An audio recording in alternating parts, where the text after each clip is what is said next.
Marvin, du bist wieder hier. Herzlich willkommen. Schon wieder, ja, tatsächlich. Heute habe ich dein Geschenk schon eingepackt. Ich habe schon gesehen, aber ich hoffe, du willst mir jetzt nicht die Stoßstangen schenken, sondern wir machen irgendwas mit denen, oder, Nico? Und was wir damit machen, zeigen wir euch in diesem Video. Nico, ich verstehe jetzt ganz ehrlich den Aufriss nicht. Einfach nur, um hier ein bisschen Kunststoffpflege drauf zu schmieren mit dem Applikator. Fast. Marvin, ich habe mir gedacht, du hast mir ja letztes Mal auch was gezeigt und wolltest mich einem Verfahren näher bringen. Achso. Das dann auch, aber auch vor der Kamera hast du mir was gezeigt. Und deswegen habe ich gesagt, heute zeige ich dir mal was. Und zwar, wie wir diese wirklich ollen, also andersrum. Fangen wir mal anders an. Würdest du sagen, wenn ein Kunde mit so einem Stoßstangen kommt, Kunststoffpflege regelt? Also das ist jetzt hier besonders schwierig, weil das sieht wirklich aus wie Dresden 45. Also ich sag jetzt, hier ist nichts mehr zu retten. Das kriegen wir nicht mehr so hin. Okay. Also ich möchte dir in diesem Video meiner Meinung nach die beste Methode zeigen, hier noch das bestmögliche Ergebnis rauszuholen. Das heißt, wir haben das Auto schon einmal abgeklebt, damit nichts anderes betroffen wird. Das heißt, man kann sich vielleicht denken, es geht nachher um Sprühen. Wir werden das erstmal anschleifen, um diese alte, graue, das hier was, normalerweise sollte ich ja nicht über den Kunststoff mit meinen Fingernägeln gehen und den ganzen Kunststoff an der Fingernagel haben. Das holen wir erstmal runter. Danach machen wir neue Farbe drauf, wir sprühen sie drauf und das Ganze werden wir dann nochmal mit einer Art Klarlack schützen. Und jetzt kommt das Besondere, es ist kein eigentlicher Lack, denn das würde ja die Schicht hier einfach zusetzen und würde genauso beschissen wie bei diesem Spiegel da oben aussehen, sondern wir nehmen eine Farbe, die die Struktur hält.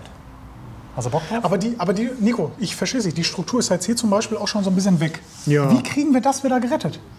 Das gucken wir mal. Also ich weiß vorher jetzt auch nicht, wie gut es wird, weil das ist ein Extremfall. Ja. Aber wir gucken mal, dass wir das Bestmögliche rausholen. Auch hier, wo halt wirklich schon tiefe Schmarren drin sind, werden wir nichts mehr retten können. Aber ich bin mir ziemlich sicher, es wird viel besser aussehen als jetzt. Und da zeige ich einfach mal die Methode, die auch bei jeder Kunststoffoberfläche anzuwenden ist. Und hier im Extremfall sehen wir mal, was passiert. Ich bin gespannt. Also unlackierte Kunststoffe retten, die so aussehen, habe ich persönlich noch nie gemacht in dem Fall.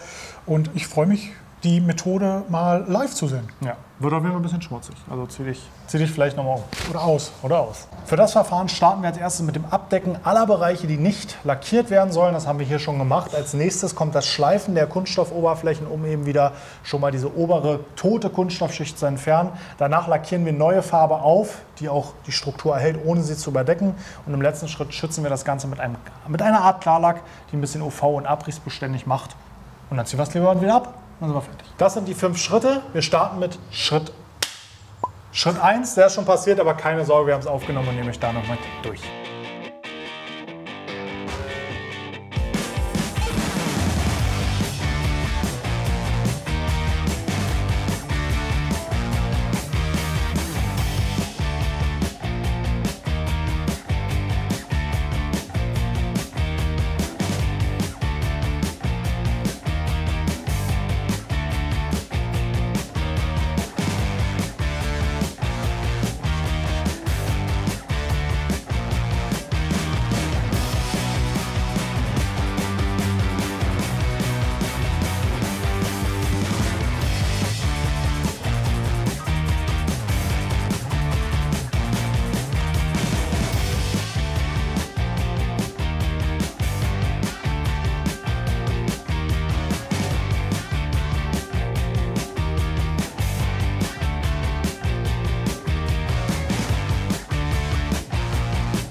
Marvin, wir haben abgeklebt und jetzt kommt auch ein schöner Schritt und zwar das Schleifen. Wir brauchen gar nicht so viel, aber das, was wir brauchen, ist sehr wichtig und auch genau, dass wir das nehmen, was ich jetzt sage oder was wir dafür brauchen. Wir brauchen Handschuhe. Ja, ich mache mich auch schon mal ein bisschen freier. Das finde ich gut. Und zwar, das sind jetzt Nitrilhandschuhe, die aber auch chemieresistent sind. Das heißt, wenn du nur normale hast, also ganz normale Untersuchungshandschuhe, bitte alle 10 Minuten wechseln, weil dieses Lösemittel einfach den Handschuh mit auflöst. Also du meinst Latexhandschuhe, die jetzt nicht nehmen? Diese ganz normalen Nitril-Untersuchungshandschuhe, die es sonst so überall gibt. Die sind ja nicht chemieresistent, die sind ja dafür da, dass man dich wo auch immer untersucht. Ja. Die halten ein Lösungsmittel, zu dem wir gleich kommen, nicht so lange ab. Das heißt, da sollte man alle 10 Minuten den Handschuh wechseln. Hier können wir ein bisschen länger mitarbeiten, weil die sind chemieresistent. Und natürlich deswegen für die Fahrzeugpflege besser geeignet, aber es gehen auch normale Nitrilhandschuhe, dann aber wie gesagt regelmäßig wechseln. Dann brauchen wir, ich habe schon angekündigt, ein Lösungsmittel und zwar diesmal ein ganz spezielles, GLD-Lösung. Das stammt, siehst du, von Colorlock, ist aus dem Lederreparaturbereich, im Kunststoffreparaturbereich. Du kannst dir von der Art des Lösungsmittels vorstellen, dass es sowas in der Art wie Nitroverdünnung, aber stinkt bei weitem nicht so. Also hat ungefähr so die Power wie Nitro oder Waschverdünnung, aber ist nicht ganz so aggressiv, aber optimal geeignet, eben diese Kunststoffoberfläche anzulösen und sie auch klebrig zu machen, damit später die Farbe besser hält. Darf ich einen Tipp abgeben? Bitte. Wir benutzen das Lösemittel, damit wir nicht so heftig schleifen müssen, damit wir so viel Struktur wie möglich erhalten. Korrekt. Und wir schneller sind. Und weniger Staub haben. Und dafür benutzen wir das. Das heißt, also das ist auch ein Lederpolierpad, eigentlich ist ein 4000er Schleifpad mit Interface. Okay. Alle verwendeten Produkte für den oder die, es zu schnell ging, unten in der Videobeschreibung. Hast du noch Fragen vorab? Oder wollen wir gleich mal losstarten? Wir können tatsächlich ran. Also ich nehme an, die GLD-Lösung machen wir ein bisschen aufs Schleifpad. Nicht auf das Bauteil direkt, sondern ja, damit wir nicht punktuell zu viel Lösemittel haben, sondern es so schön schwimmen, sage ich mal, mit verteilen können. Machen wir immer sektionsweise oder machen wir die gesamte Schürze auf einmal? Oder? Wir machen die gesamte Schürze auf einmal. Okay. Wir wischen tatsächlich auch nicht drüber, sondern, ich mach's einfach mal gleich. Wie, es wird nicht abgewischt? Nee, es wird nicht abgewischt. Okay. Weil das Klebrige wollen wir ja extra haben. Und wenn wir jetzt drüber wischen, reduzieren wir wieder die Klebrigkeit der Oberfläche. Aber jetzt zeige ich dir gleich mal was. Da kommt alles, der ganze Schmodder runter. Und guck mal, du siehst, wie deine Struktur auf einmal wieder kommt. Tatsächlich. Die war einfach noch zugesetzt wahrscheinlich. Die war nicht entfernt, sondern einfach von der Zeit von irgendwelchen aggressiven Chemikalien zugesetzt. Darf ich auch mal? Na, selbstverständlich. Komm, ich muss noch für meinen Monk das Stück hier fertig machen. Sonst laufe ich danach wieder dreimal im Kreis. Viel Spaß. Danke.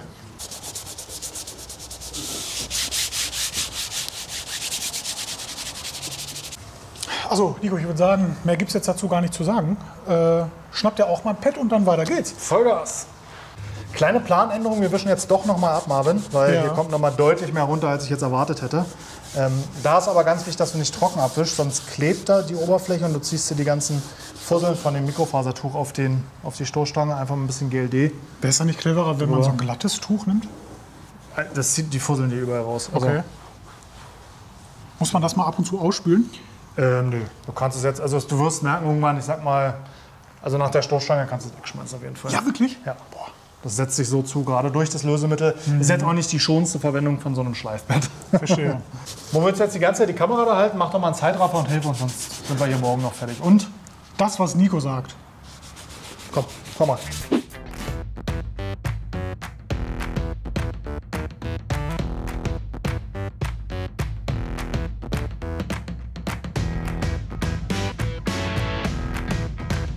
Ja, den blauen Seitenspiegel schleifen wir einmal richtig. Das ist ungefähr eine 400er Körnung, damit wir die Oberfläche einmal schön anrauen, denn da ist schon Lack drauf und der muss erstmal angeschliffen werden, damit wir dann später eine Haftung für unseren speziellen Lack haben. Deswegen hier einmal ein Schleifpad kam zum Einsatz.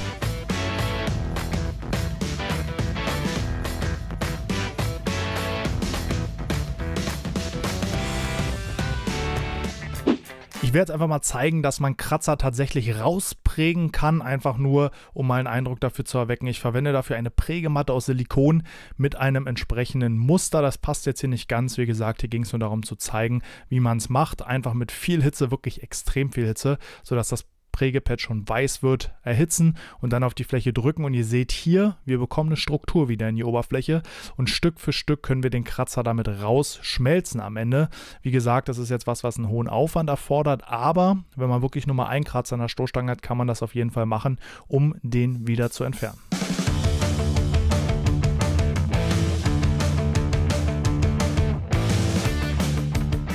Marvin, jetzt wird's ernst. Okay. Wir haben eine Lackierpistole vorbereitet. Die Farbe, also Lederfresh selber gemischt, ist im Endeffekt genau das gleiche. Kannst du aus jeder Farbe dann anmischen. Mit dem Hauptunterschied, dass Vernetzer mit drin ist. Das ist im Endeffekt wie ein Härter. Warte mal, das sind so, ich würde mir jetzt mal schätzen, so 5%, vielleicht 6% Vernetzer? 5%. 5% in die Farbe, 3% in den Topcoat, also Klarlack. Ist der? Die Farbe läuft jetzt hier so langsam durch. Die ist relativ dickflüssig, deswegen dauert es immer einen Moment, bis sie vollgelaufen ist. Du brauchst dir keine Gedanken um staubfreie Halle, Lackierkabine oder so einen Quatsch machen. Ist auch von der Lackiertechnik anspruchslos. Also du musst noch nie lackiert haben, um das wirklich gut hinzubekommen. Das ist wirklich easy. Aha. Das Einzige, worauf du achten musst, vielleicht, also deswegen haben wir jetzt eine Absaugung hier, du hast nämlich sonst Overspray überall in der Halle, also einen leichten Lacknebel, das wollen wir vermeiden. Und ich würde vorschlagen, wenn du keine Fragen hast, wir starten einfach mal, ich zeige dir, wie man lackiert. Und dann würde ich sagen, machst du den Rest. Sehr gerne, machen wir.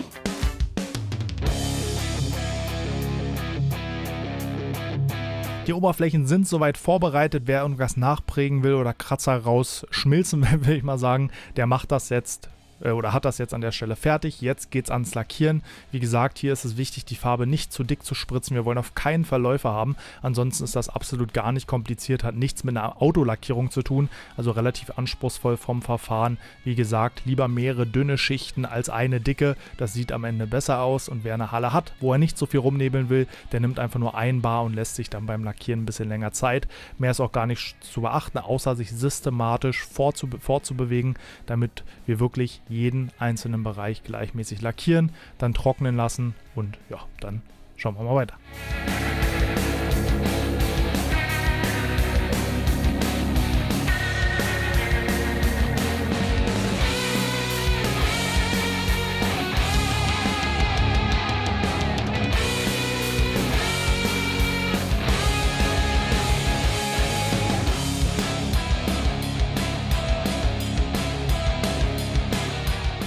Ja, hier kam fast die ganze Mannschaft zum Einsatz, damit wir einfach ein bisschen schneller werden. Es wurde schon dunkel und wir wollten fertig werden. Du kannst das auch alles alleine machen, dann arbeite dich immer Stück für Stück vor, mach eine Viertel bis eine halbe Stoßstange, föhn die ein bisschen trocken. Es geht nicht darum, dass sie komplett trocken ist, sondern nur, dass keine Läufer mehr entstehen, damit die Farbe nicht wegläuft und du Nasen auf der Oberfläche hast. Aber hier war es natürlich der große Luxus von 4 Händen oder insgesamt sogar 4x2, also insgesamt 8 Händen, die hier mitgeholfen haben, ist aber kein unbedingtes Muss. Da musst du halt immer zwischendurch trocknen, sprühen, trocknen, sprühen oder halt einfach so dünn lackieren, dass du gar keine Läufer bekommst. Dann geh lieber mehrere Runden rum. Wenn du das erste Mal machst, mach es bitte generell ein bisschen dünner, weil wenn du einen Läufer übersiehst, den wieder zu entfernen, ist relativ aufwendig, geht auch, kann wieder weggeschliffen werden und wieder wiederholt werden der Prozess, aber können wir uns ja an der Stelle sparen.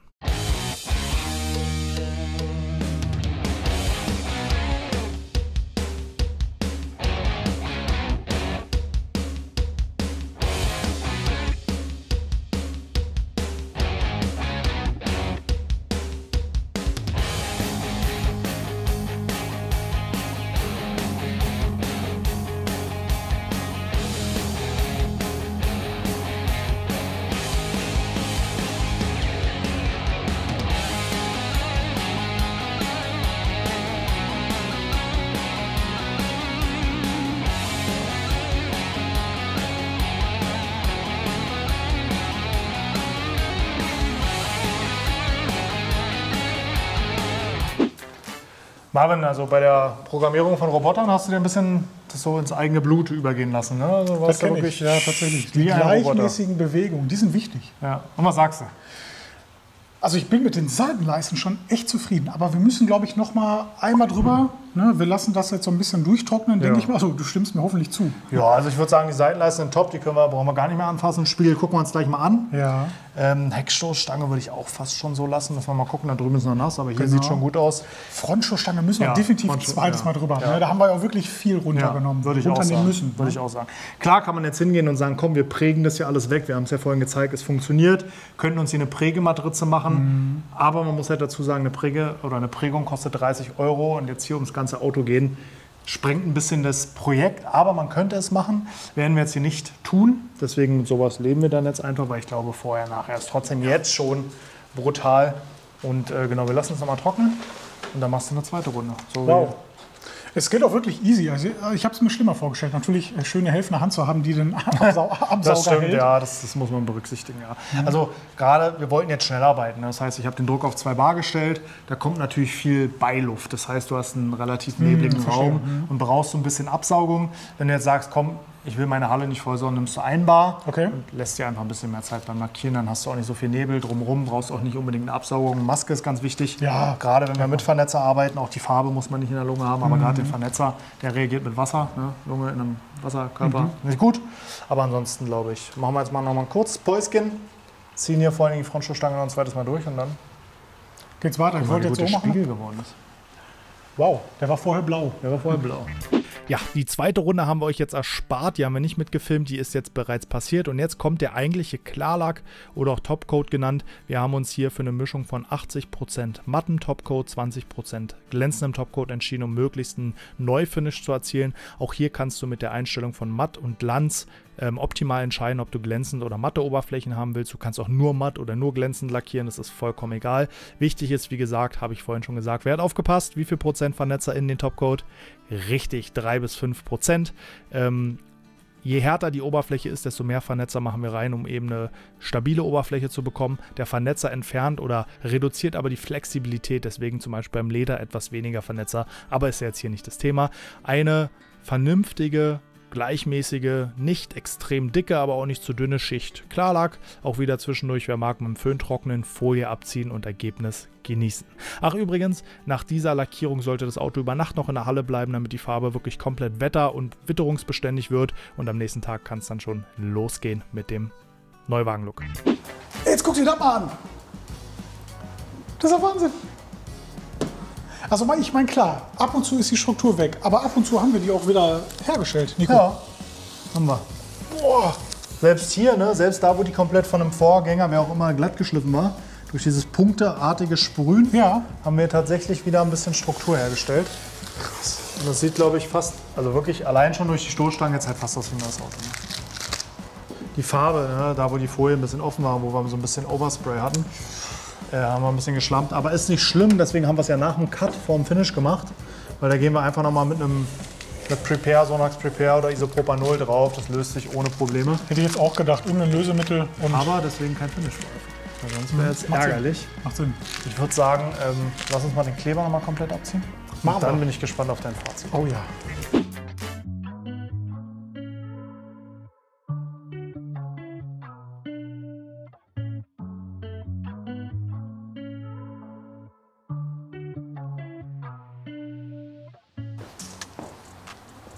Vielen Dank, lieber Marvin, für deine Unterstützung. Vielen Dank, lieber Nico, dass du dich hast unterstützen lassen. Das hast du ganz hervorragend gemacht. Ich hoffe, dass es wirklich was ist, was du auch mal umsetzen wirst. So. Ich war wirklich richtig skeptisch. Ne? Also klar, wir haben jetzt nicht aus einer gebrauchten Stoßstange eine neue gemacht. Das sollte klar sein.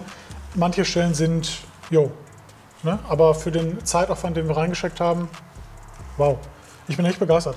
Und wie lange hat es jetzt gedauert? In Summe würde ich sagen 2 Stunden. 2 Stunden, vielleicht 2,5. Ja. Ja. Mit dem Jubi-Bier 3 Stunden. In diesem Sinne, vielen Dank für deine Unterstützung nochmal. Danke, dass du da warst. Hat mir großen Spaß gemacht. Ich glaube, das müssen wir jetzt wirklich regelmäßig machen. Euch vielen Dank fürs Zuschauen. Und wenn ihr die komplette Verwandlung von diesem, mittlerweile nicht mehr hässlichen Entlein, sondern doch schon recht schönen Schwarm und das Vorherergebnis sehen wollt, zieht euch das ganze Video rein mit allen Arbeitsschritten, die wir in diesem schönen Auto, mittlerweile wieder schönen Auto durchgeführt haben. Leider nicht alle mit Marvin, aber in ein paar Szenen wird er auch noch zu sehen sein. Deswegen Video gucken lohnt sich. Abonniert Glossboss, den YouTube Glossboss. Ich habe ein bisschen Lack geatmet. Abonniert den YouTube-Kanal von Glossboss und auch Instagram. Abonniert unseren Kanal. Drückt die Glocke, um kein Video zu verpassen. Alle verwendeten Produkte findet ihr unten in der Videobeschreibung. Und wartet ab, was ihr in der nächsten Folge von Pimp My Ride sehen könnt. Was ist hier Pimp My Ride? Ja. West Coast Customs. Haut rein. Kleinen Machno-Kasten.